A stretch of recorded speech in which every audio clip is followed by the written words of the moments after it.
Meu nome é Catarina, e aos 16 anos eu estava morrendo.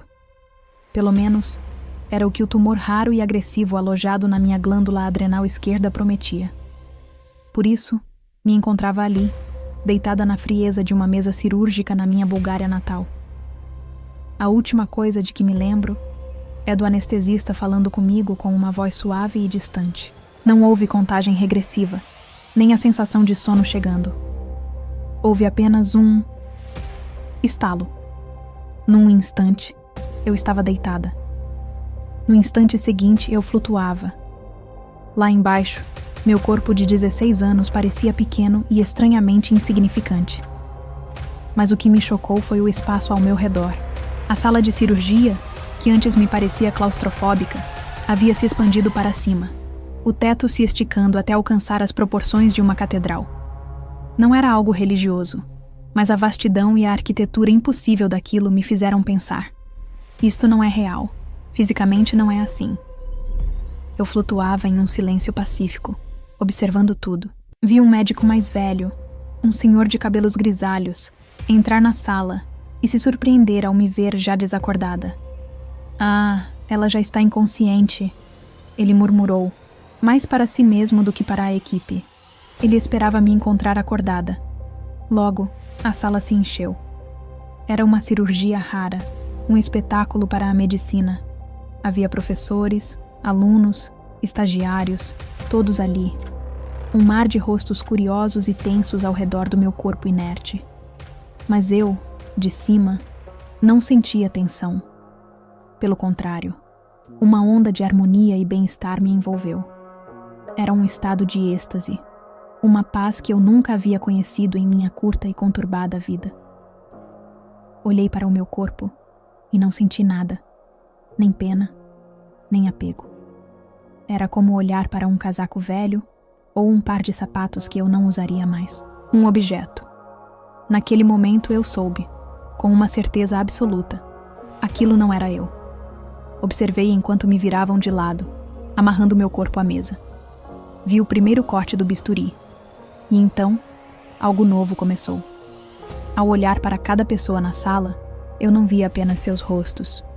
Eu sentia suas emoções, medo, excitação, tensão, curiosidade. As emoções deles pulsavam no ar, e eu as sentia como se fossem minhas. A pergunta ecoou na minha consciência silenciosa. O que está acontecendo comigo? Como posso estar aqui, flutuando e sentindo tudo isso? A tensão na sala era palpável, como uma corda de violino esticada ao máximo. Eu sabia o porquê. O momento mais delicado da cirurgia havia chegado. O médico que me operava, o mesmo senhor que entrou no início, tinha realizado este procedimento apenas uma vez, décadas atrás. O risco de o tumor vazar hormônios e causar complicações fatais era imenso. Ele ergueu o bisturi. A luz do foco cirúrgico brilhou na lâmina de aço. E enquanto ele movia a mão para fazer a incisão no tumor, o tempo começou a se distorcer. Tudo ficou lento. O movimento do braço do médico, a respiração contida dos estudantes, o piscar das luzes nos monitores. Tudo rastejava. O som se tornou um zumbido grave e arrastado. O tempo desacelerou, até que no exato instante em que a ponta do bisturi estava prestes a tocar o tecido doente, tudo parou, congelado. O mundo havia se tornado uma fotografia, mas as emoções não. Naquele silêncio absoluto do tempo, a onda de pânico que emanava das pessoas na sala explodiu. O medo coletivo deles me atingiu com a força de uma bigorna. Era o medo do desconhecido, o medo do fracasso, o medo da morte, da minha morte. E eu senti tudo aquilo, amplificado 1000 vezes no silêncio daquele momento eterno. Antes que eu pudesse processar aquela onda de pânico, uma força irresistível me puxou para cima. Era uma energia poderosa, uma correnteza que me tragava em direção ao teto em forma de catedral. As paredes, o concreto, o próprio hospital não eram barreiras. Tornei-me incarcerável. Atravessei o telhado como se fosse fumaça, e o céu noturno se abriu para mim. Fui sugada para dentro de um túnel de luz. Era uma luz intensa, viva, pulsante. O tempo, que antes estava congelado, voltou a fluir, mas de uma forma diferente. Eu viajava por aquele túnel a uma velocidade vertiginosa, uma jornada silenciosa e ofuscante. Quando finalmente cheguei ao fim, a luz se dissipou e me encontrei em um lugar que desafiava qualquer descrição humana. Era uma dimensão de névoa, sem chão, sem teto, sem horizonte. Tudo era banhado por uma luz dourada, amarelada, da cor do âmbar. Diante de mim, 5 seres se materializaram. Eram altos, feitos da mesma luz dourada que preenchia o ambiente. A figura central parecia irradiar uma energia feminina, uma líder. Não houve palavras, mas senti uma recepção calorosa, um bem-vinda que ecoou diretamente na minha mente. A comunicação era instantânea, pensamento a pensamento. Queremos te mostrar uma coisa, a líder comunicou. Diante de nós, 3 pequenas esferas de luz surgiram, formando um triângulo. No centro, uma esfera maior apareceu. A luz dourada ao redor começou a escurecer, e ondas de luzes de cores diferentes começaram a fluir pelo espaço. O cenário se transformou em escuridão total, pontilhada por milhões de pontos de luz. Estrelas. Eu estava no meio do universo. Senti o planeta Terra atrás de mim. Virei-me e o vi. Uma joia azul e branca resplandecendo na imensidão do cosmos. Senti que era um organismo vivo, uma consciência pulsando no vácuo. Vi formas luminosas, como satélites não humanos, orbitando o planeta. Então, outros seres se aproximaram, ainda mais altos, com quase 3 metros de altura. Quem são vocês? Pensei. Somos seus amigos. Eles responderam em minha mente. Queremos te mostrar uma coisa. Eles apontaram para a Terra. Um gigantesco feixe de luz azul, como um trem cósmico, atravessou o planeta de um lado ao outro. Assim que ele emergiu, a Terra começou a pulsar com uma luz ainda mais brilhante, como se tivesse sido despertada. Uma onda de bem-estar indescritível irradiou pelo espaço. O sentimento de paz que eu tinha no hospital não era nada comparado a isso. Era uma euforia divina. Virei-me para agradecer, para perguntar, mas eles apenas deram uma risadinha mental.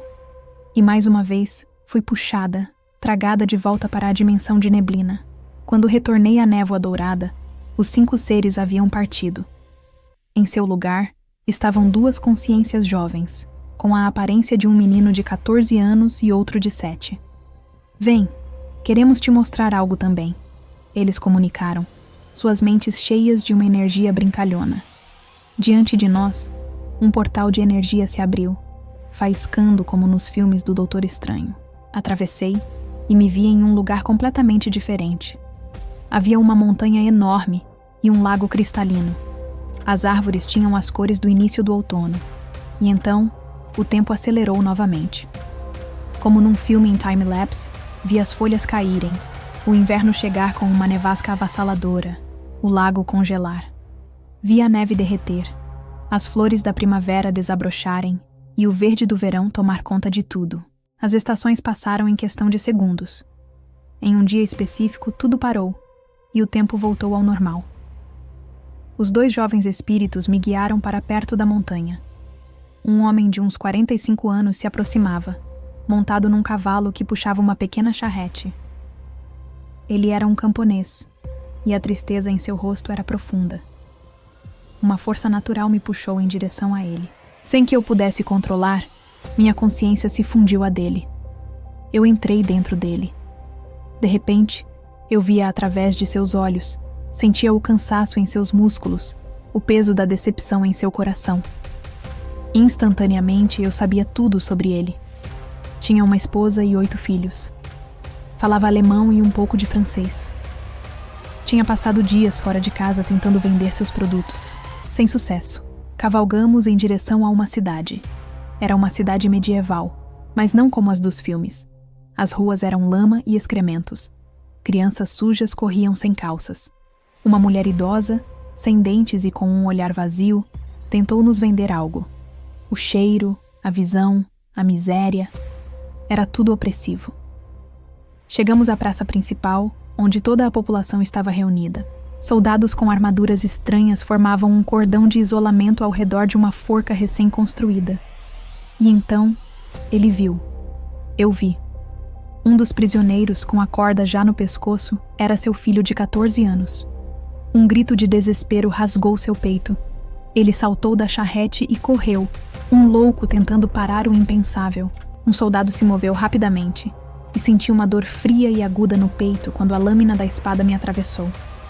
Enquanto ele caía, ensanguentado, minha consciência se separou dele. Eu flutuei para cima mais uma vez, observando a cena de fora. Vi a esposa dele no meio da multidão segurando um filho mais novo. As pessoas a apontaram. Os soldados arrancaram a criança dos braços dela, levaram-na para o patíbulo e, em vez da corda, o capitão sacou a espada e cortou a cabeça do menino. A cena traumática se desfez. Eu estava de volta à dimensão da neblina. Eu não tinha corpo para tremer, nem olhos para chorar, mas senti minha essência convulsionar em soluços de horror e dor por aquela lembrança. Naquele instante eu entendi. As duas jovens consciências que estavam comigo eram os 2 filhos mortos. O camponês desesperado. Tinha sido eu. Recebi outras revelações, coisas profundamente pessoais sobre minhas jornadas, mas a mais chocante veio no final. Enquanto me preparava para voltar, uma compreensão final me foi dada. Na minha vida como Catarina, aos 16 anos, eu havia sido uma pessoa má, negativa, egoísta, sem caráter.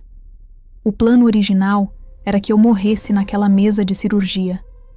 Meu destino era passar um longo, longo tempo em dimensões inferiores, perturbada e perdida, pagando por meus atos. Mas por alguma razão, uma força maior interveio. Deram-me esta chance. Não apenas para sobreviver, mas para ver, para entender, para me lembrar. Disseram-me que eu precisava voltar. A sensação foi a de uma queda vertiginosa. A névoa dourada, o cosmos, tudo desapareceu. A consciência do meu corpo voltou de uma vez.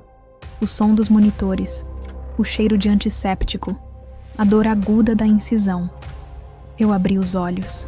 A cirurgia havia acabado. Eu estava viva. Mas a garota de 16 anos que deitou naquela mesa não existia mais. Eu voltei transformada. A maldade, a negatividade, tudo isso foi lavado pela dor de um pai e pela majestade do universo.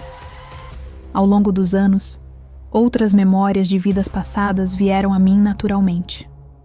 Desenvolvi uma sensibilidade que não tinha antes, uma conexão com coisas que a maioria não percebe. Eu tive uma segunda chance. E jurei, desde aquele momento em que acordei, que não a desperdiçaria.